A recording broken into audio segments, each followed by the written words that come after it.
Hello everyone, this is Meghna. Today I am going to explain a very important DSA problem, that is subsequence. So in this problem we commonly used is the coding test, interviews and competitive programming. I will explain the problem statement approach and the optimized solution. This is my teammate Vittal.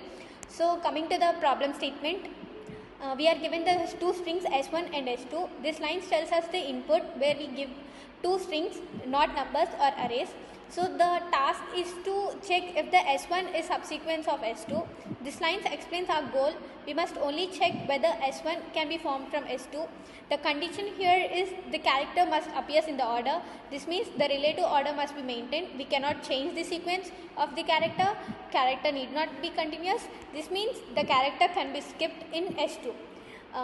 They do not need to be adjacent. So coming to the example here is S1 is of ABC and S2 is AH BGDC. The character ABC appears in order in S2, so the output is printed as 2. Next slide is what is subsequence. A subsequence is formed by deleting characters. This means the line we can remove characters from the string without changing the order. The line is very important. Even after deleting the character, the remaining character must stay in the same order. Example here is mentioned is ACE, subsequent of ABCDE. Character ACE appears in correct order, but coming to the example, next example is AEC, not a subsequence. Here the order is incorrect, so it is not a subsequence. Coming to the input and output format, the input is given the number of test cases, and each test case consists of two strings, that is S1 and S2, and we are going to give the output true or false. We are going to give the output as true if the S1 is a substring of subsequence of S2, or we are going to give false if S1 is not a subsequence of S2. And coming to the constraints, and number of test cases can be of 0 to 100, and S1 length could be 0 to 100, and S2 length could be of 0 to 10 power 4. We are going to have only lowercase English letters in the character both strings, that is S1 and S2, and we have an observation here that if S2 length is very high, we need efficient solution. So coming to the edge cases, S1 is empty, true. If S1 has no character, it is always a subsequence. Coming to the example, empty string in subsequence of any string. S1 is no longer than the S2, that is false. A longer string cannot be formed from the shorter one. Both empty, true. Both strings are empty, so condition is satisfied. Coming to the brute force approach. Recursive approach we have used here. Compare the characters from the end. We start comparing from the last character. If character matches, moves both pointer. This means one character is successfully matched. If not,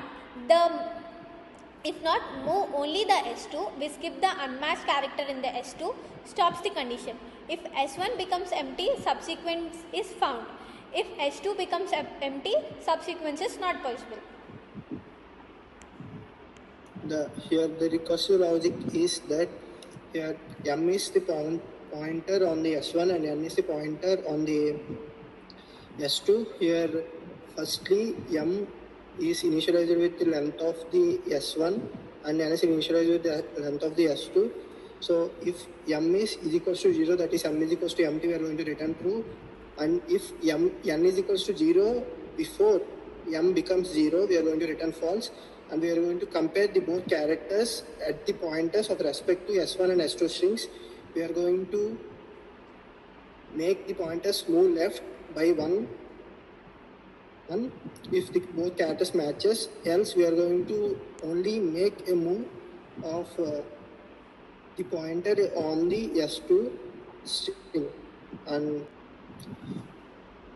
coming to the brute force approach, the dry run is here for the below example, that is if S1 is GK, SR EK and S2 is Greeks for Greeks, and the M pointer will be here at K and N pointer will be at here ES, and we are going to do an action whether M is going to move left side or N is going to move left side. If both the characters matches, we are going here K and S do not match, so we are going to move the N pointer to here. If both characters matches, we are going to do make M minus minus and N minus minus. Here we can see E and E matches, so we are going to do N minus minus and N minus minus. And here R and D do not match, we are going to do N minus minus till we get R in the S2 string. So here it comes the R. If both cat matches, we are going to do M minus minus and N minus minus, and the pointer will be at S, and here the pointer will be at O. They both do not match, so it will become N minus minus. Here F is there, so we are going to do N minus minus. Here it comes S, which matches with S1 character, so we are going to do M minus minus and N minus minus. So here K and K matches, so we are going to do M minus minus and K minus minus, sorry, N minus minus. So here it is not going to, these both is not going to match the character on the S1 string, so we are going to do M minus minus here up to which we get G. So here G matches and M becomes 0 and N becomes 0. Here firstly we are going to check M whether M becomes 0. So here M becomes 0, so we are going to return true. Sequence example from the brute force. So here we are given with the two strings S1 AXC and S2 ABH BB AH BG DC. So we compare the two strings. If the match is found, we just do the M minus minus and N minus minus. If not, we'll just mismatch as N minus minus. So we check the strings of S1 from the last, that is C, and S2 from the last, that is C. Both are matched, so M minus minus, N minus minus, as I discussed before. Next we'll go to the next pointer, that is X, and the next pointer from the S2 is D. It's a mismatch, so N minus minus. Again it goes from the G. Here also it's a mismatch, so N minus minus. Again the X pointer is looks for the match for the from the S2. So here it's a B, no, it's mismatch, so N minus minus. Again it goes to the H, it's also mismatch. So X goes to the A, it is also mismatch.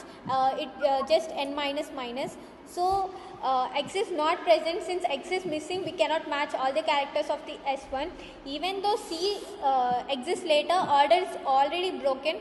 So the final conclusion for this slide is one character of S1 does not matches appears in the S2. So subsequently output will be a false.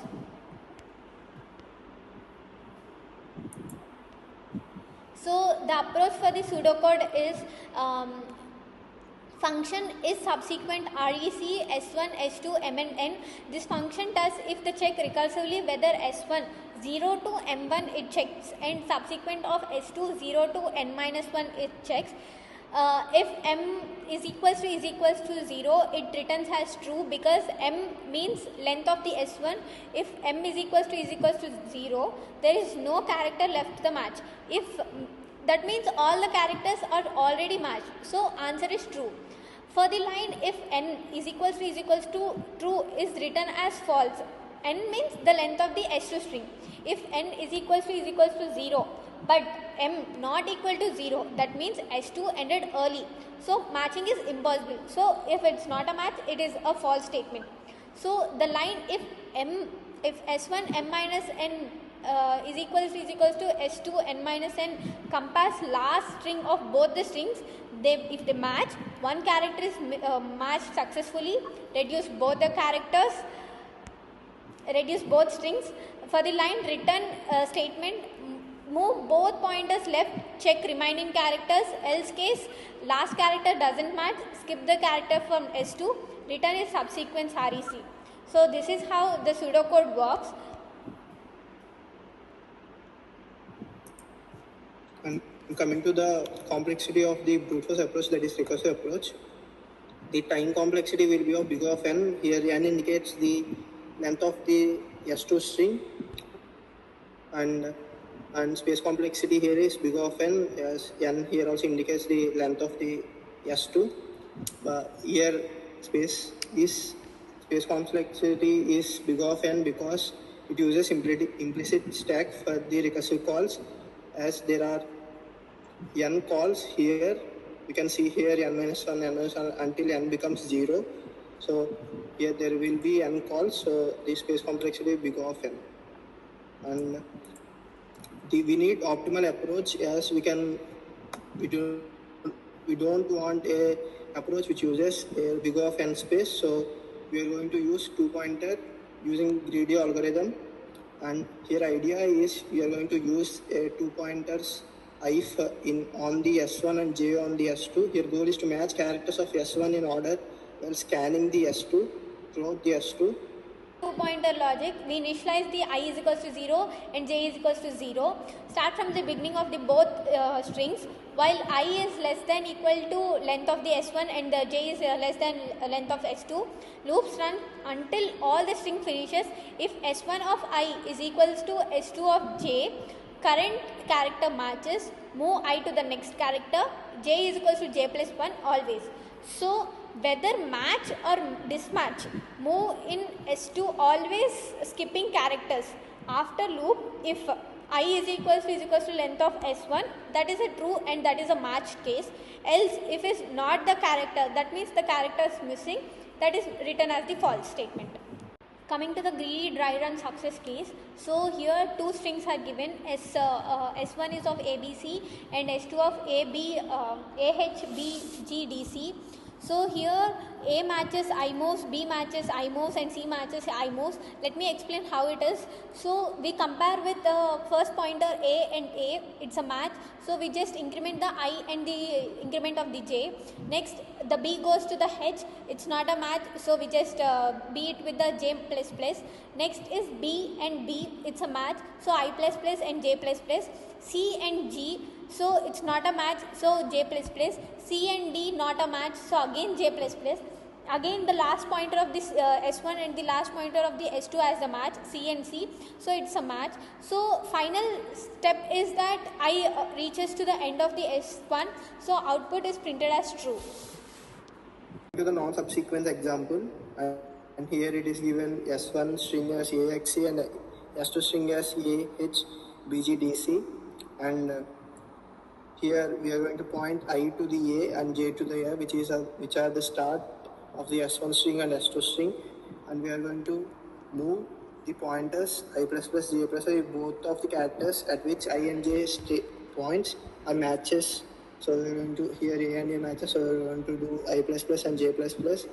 They both do not match, that is X and H do not match, so we are going to do only J plus plus, which points J to B, and they both also do not match. We are going to do J plus plus. These two also do not match. We are going to do J plus plus. These two also do not match. We are going to do J plus plus. So we are going to do J plus plus to the end of the S2 string. So we do not find the I, that is J is reached to the end, but I is not finished. That is, there are characters